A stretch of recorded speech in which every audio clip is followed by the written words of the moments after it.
Hi, this video is about tuning your guitar, and as you can see, the lights on the tuner are illuminated now as I speak because it's hearing me talk, which is an important point because if you're talking or if there's extraneous noise while you're tuning your guitar, chances are your tuner is going to pick it up and it's going to throw everything off. So make sure you're in a room that's completely quiet if you're using a tuner. Some of the best tuners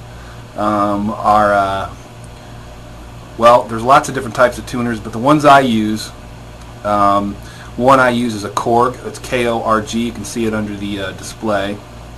And you can see there's an LED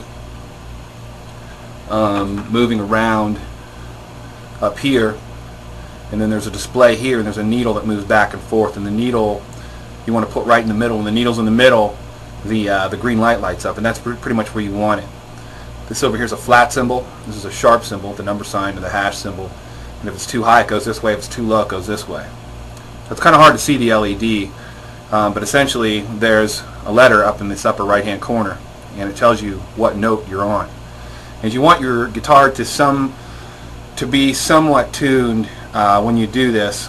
And the reason I say that is because you could be tuning your guitar to F sharp or something. Not to say that there's not a tuning that contains F sharp, but just to say that if you're going to tune your guitar in traditional tuning, it's important that it's E, A, D, G, B, and then E again, lowest to highest. So make sure that the letter up here corresponds with the string that you're on. If you're on the bottom string, which is E, then of course you want it to say E and not F, because then you'll be tuning to F and so on and so forth. So you want your guitar somewhat in tune.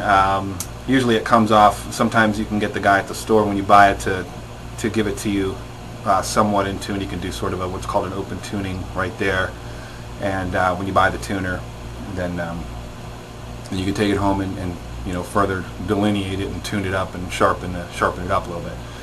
It's also really important to know that when you tune your guitar, you want to use a pick. You don't want to use your finger. And the reason I say that is because the frequency that comes off a string that's been picked by the flesh is different than that which has been picked by the finger. The frequency is sharper when you're using a pick, so make sure you're using a pick when you're doing this. And make sure that when you're tuning, you're doing exactly what I'm doing right now, which is picking down on the string over and over again and letting it ring out. And of course I'm going to have to stop talking here because it's throwing everything off. So I'm going to stop talking now. We'll go ahead and try and tune this first one up. Looks like it's pretty much in the middle. A little sharp. Doesn't have to be exact. You see how the green light's on and the red light's on at the same time? If both lights are on, it's alright. I mean, unless you're recording a full-length album and getting paid, a gazillion dollars to do it, you really don't have to worry about being absolutely perfect. So if it does that right there, then that's okay. And the human ear can't even pick up that much difference anyway, so no one's going to notice. So that's the E string, the bottom E string, and you want to do this repetitively. And while you're doing this, let's say if it was flat, okay? So there's a flat E there. You can see it's on the left side, so it's too low.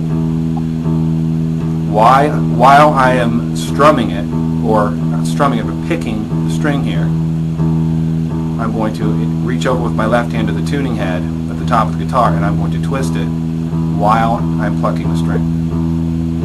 And you can hear what just happened there. It just went up just an eighth of a semitone or whatever.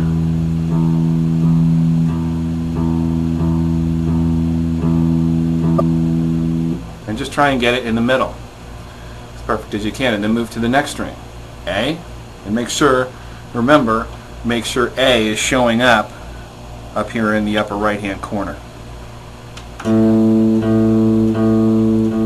It looks like we're a little sharp,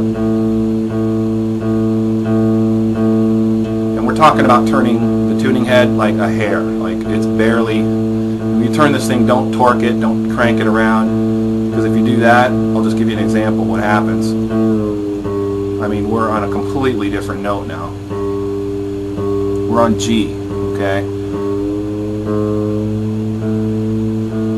back to A. And just try and put it right in the center. And there we go. And let's go to the next string, D. So I'm plucking with my right hand and I'm tuning with my left. If I'm right-handed. If you're left-handed, then it's the other way around.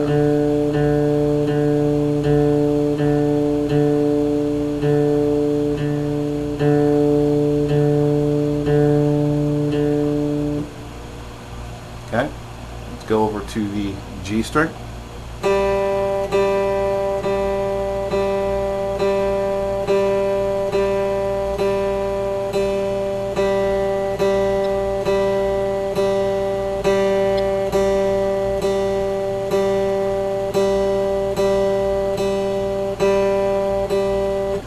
And you can see it's jumping around a little bit. That's okay. Remember, as long as you get it close, as long as the green light is illuminated over 75% of the time, you're pretty good.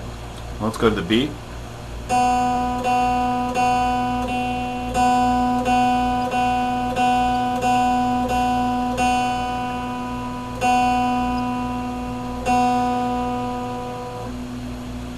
Okay, and then E, high E.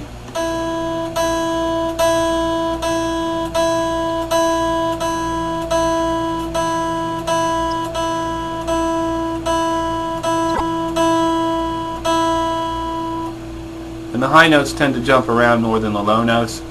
Remember, it doesn't have to be perfect. There doesn't have to be no red light at all and just green only. There just has to be green more than 75% of the time and you're usually good. That other 25% is pretty much irrelevant as far as the hearing of the human ear is concerned. If you're around discerning musicians, then by all means keep tuning until you get it absolutely perfect. But if you're just playing guitar for the fun of it like I am, then 75% will usually be okay. Like I said, if you're recording a full-length album, you might want to think about it. If you're in that position, you've got a whole different set of priorities anyway, and you probably don't need to watch this video. So, if you're not one of those people, and there's probably a 99.9% chance you are not, then enjoy yourself and have a good time, because that's really what it's all about. This tuner is a Korg CA, that is Cat Andrew 30. And it's a chromatic tuner, which means it can tune to any note anywhere on the neck. Usually tuners come in two flavors, chromatic and then regular. And regular tuners would only tune to, the natural notes E, A, D, G, B. E, this tunes to F sharp, G sharp, C sharp, B flat, whatever, any note you want. And it's therefore a little more complex. I suggest you get a tuner that looks exactly the same as the one that you're seeing, except it has a silver casing instead of black. And I believe it's a Korg CA15. I might not be correct there, but it is the simpler version of what you're seeing there, although this version is fine. These tuners are usually $15 to $20, and you can get them at musiciansfriend.com. I highly recommend them. They are a very good company for any equipment, that being PA equipment, vocal equipment, guitar, bass, drums, keyboards, DJ stuff, lighting, the whole 9 yards, musiciansfriend.com. And that pretty much concludes the tuning video. Just to give everyone a heads up, there is a free software tuner that you can download on the site in the bonus section. It doesn't cost any money. It is not a trial version. It's a real tuner. It uses your microphone on your computer and is really pretty much the same interface, just a little different. But it works really well, and you're more than welcome to go to the bonus section. Just the drop down menu for online video lessons, you'll see bonus section. Just go there and you'll see the download link for that tuner. It comes in a zip file, so you'll need to unzip the file and extract the contents onto your desktop, and it's a flash movie basically. And that's a free tuner right there, so you really don't need one. So if you have a microphone on your computer, if it's a laptop or a desktop, doesn't matter, there's a microphone on it and a set of speakers, you're in business. In fact, if you got both of those, there's a lot of stuff in the bonus section that you can utilize to do that. There's speed trainers and metronomes and other things to take advantage of. So please take advantage of those things. This has been the tuning video. Thanks for watching, and happy trails, and see you at lessons. This is Stu Johnson. Thanks a lot.